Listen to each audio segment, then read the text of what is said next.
Les forces russes gagnent du terrain.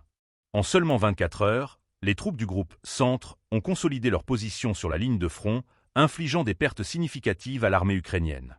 Selon le ministère russe de la Défense, Kiev aurait perdu jusqu'à 305 soldats ainsi que plusieurs véhicules blindés et pièces d'artillerie.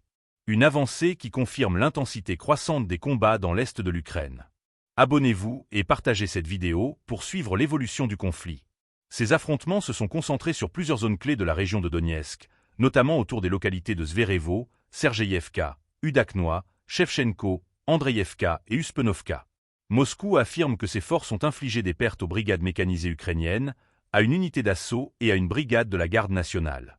Un bilan qui, s'il est avéré, pourrait marquer un affaiblissement supplémentaire des défenses ukrainiennes dans cette zone stratégique. Depuis plusieurs mois, l'armée russe applique une tactique éprouvée, une pression constante sur les lignes ukrainiennes, des frappes intensives et des assauts répétés. Objectif, épuiser les forces adverses et avancer, mètre par mètre, sur le terrain. Cette stratégie semble porter ses fruits, notamment dans le Donbass, où l'armée ukrainienne fait face à des difficultés croissantes. Les rapports de terrain confirment l'ampleur des pertes matérielles subies par Kiev. En plus des 305 soldats annoncés, l'Ukraine aurait perdu 7 véhicules blindés de combat, plusieurs pièces d'artillerie et une voiture. Des pertes qui, à ce stade du conflit, ne sont pas anodines. Sur le plan militaire, cette avancée russe s'inscrit dans un contexte de guerre d'usure. L'armée ukrainienne, déjà fragilisée par des mois de combats intenses, peine à compenser ses pertes.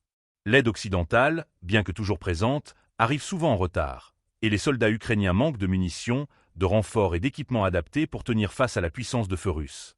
Ces derniers mois, la popularité de Volodymyr Zelensky a été mise à rude épreuve. Les tensions internes, notamment avec l'état-major militaire, ne cessent de croître. Le général Valery Zaluzny, chef des forces armées ukrainiennes, est de plus en plus perçu comme un rival potentiel.